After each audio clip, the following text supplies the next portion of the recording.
Everyone చూసారా, ఈరోజు మళ్ళీ పొయ్యి పెట్టేస్తున్నాను అనమాట.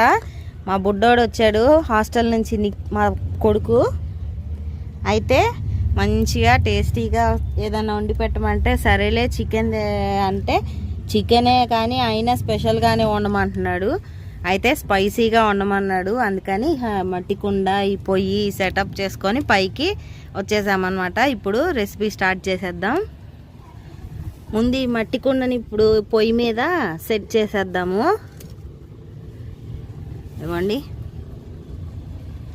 ఈ రకంగా సెట్ చేసేసాను. ఫస్ట్ కొంచెం తడిపాను అనమాట. వేడి మీద పెట్టేస్తున్నా కదా, మళ్ళీ మట్టి కుండ ఏదైనా డ్యామేజ్ అవుద్దేమో అని. అందుకని చూడండి, ఇది వేడెక్కిన తర్వాత నూనె పోస్తాను. కొంచెం కుండ అయితే వేడెక్కేసింది.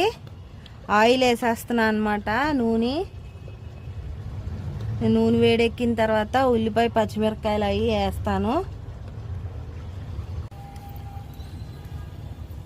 నూనె అయితే చక్కగా వేడెక్కిపోయింది.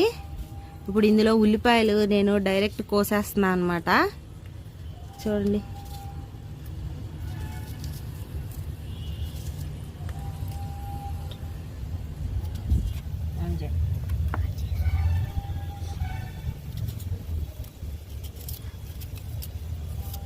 డైరెక్ట్ ఇందులో వేసేస్తున్నాను నేను ఇలా కోసుకుంటూ.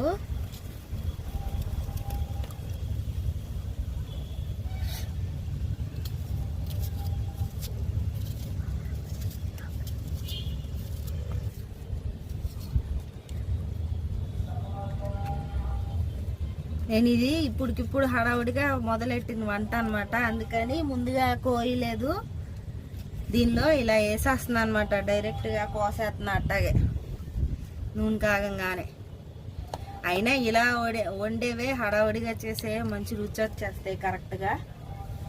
మనం అన్నీ అనుకొని సరిగ్గా చేసినా సరే అప్పుడప్పుడు కుదరవు. పైగా కట్టెల పొయ్యి మీద కదా, మంచి రుచిగా ఉంటుంది అన్నమాట.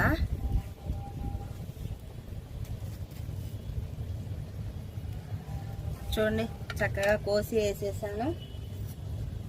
ఒకసారి తిప్పేద్దాము. ఏగుతాయి నిదానంగా. ఎట్లా అంటే అట్లానే కోసాను ఉల్లిపాయలు, అయినా చక్కగానే ఏగుతాయిలే. ఇలాంటివే మంచి రుచి వస్తాయి కూరలు. చక్కగా పొయ్యి కింద సెగ కూడా ఎక్కువైంది. ఇప్పుడు ఉల్లిపాయలు వేపేస్తున్నాను.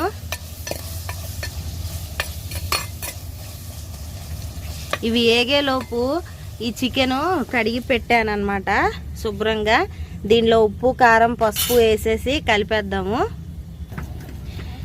ఇగోండి, ఉప్పు సరిపడా ఉప్పు వేసాను, పసుపు అలాగే కారం. కొద్దిగా కారంగానే వేస్తున్నాను. ఇవన్నీ వేసి చక్కగా ఇప్పుడు కలిపేద్దాము. ఇవన్నీ కలిపేసి వేసుకుంటే కూర చక్కగా మగ్గుద్ది అనమాట. అన్నీ కలిపి ఉడికితే బాగుంటుంది.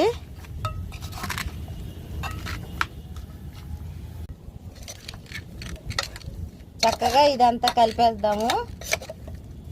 మొత్తం కలిసిపోయిన తర్వాత పక్కన పెట్టేసి ఆ ఉల్లిపాయలు, అల్లం వెల్లుల్లి అంతా వేగిపోయిన తర్వాత అప్పుడు దానిలో వేస్తే బాగుంటుంది. ఈలోపు ఉప్పు కారం అన్నీ ముక్కలకు పడతాయి చక్కగా.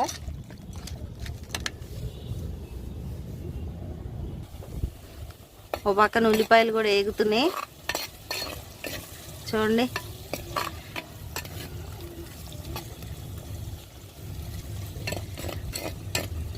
నిదానంగా వేగుతున్నాయి.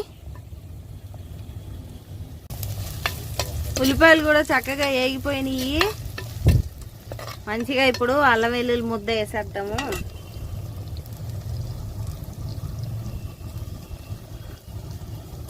అంటూ ఇది కూడా పచ్చివాసన అంతా పోయేదాకా వేగిపోతే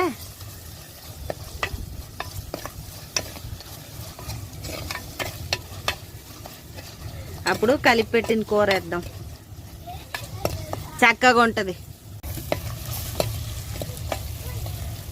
ఎగిపోయింది ఇది కూడా. మంచిగా మనం ముందు కలిపి పెట్టాం కదా ఈ చికెన్ వేసేద్దాము.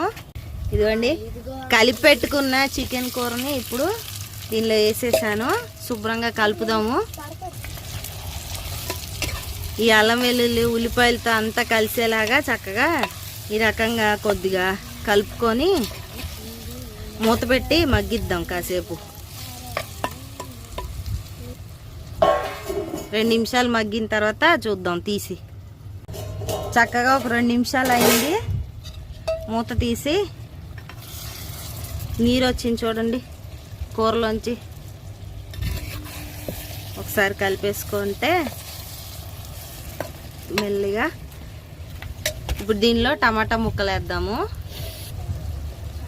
ఇవ్వండి టమాటా ముక్కలు ఈ రకంగా వేసి ఇవి కలపకుండా మూత పెట్టేసి ఒక 2 నిమిషాలు అలాగే ముక్కలన్నీ మెత్తగా అయిపోయేదాకా మగ్గించాలి. 2 నిమిషాలు. 2 నిమిషాలు ఆగి ఒకసారి మూత తీస్తే ఇవ్వండి మెత్తబడిపోయింది. కలుపుదాం ఒకసారి. టమాటాల్లోంచి కూడా నీరు దిగింది చూడండి, చూపిస్తాను. ఇదిగోండి టమాటాల్లోంచి కూడా చక్కగా కూరలోకి నీరంతా ఊరింది.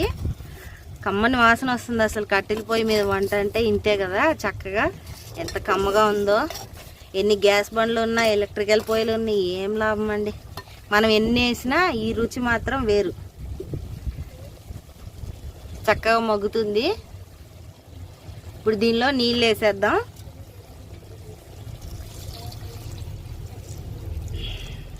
చక్కగా ముక్కలన్నీ మునిగేదాకా నీళ్ళు వేసాను. సెగ అంతా ఎక్కువ పెడతాను, చక్కగా ఉడికిపోద్ది.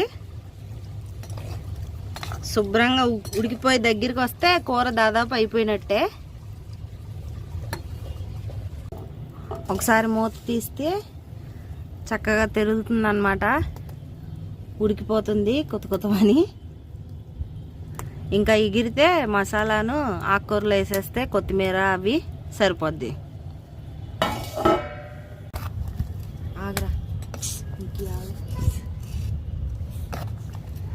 చూడండి చక్కగా ఉడికిపోయింది కూర అంతా. ఇప్పుడు మసాలా వేద్దాము. ఇలా గాజు సీసాలో స్టోర్ చేసి పెట్టేస్తాను అన్నమాట నేను మసాలా నూరి. ఈ మసాలాని ఇలా వేసుకొని ఇంకా కొంచెం నీరు ఉంది కదా, ఏంటంటే నీరు వేడి కుండ మీద ఎగిరిపోతుంది అన్నమాట.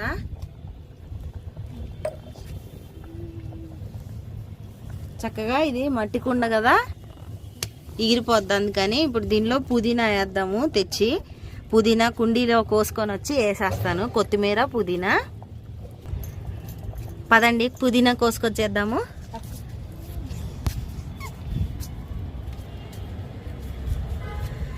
ఇదిగోండి పుదీనా చక్కగా ఇప్పుడే చెట్టు నుంచి కోసి తీసుకెళ్ళి కడిగి వేసేద్దాం.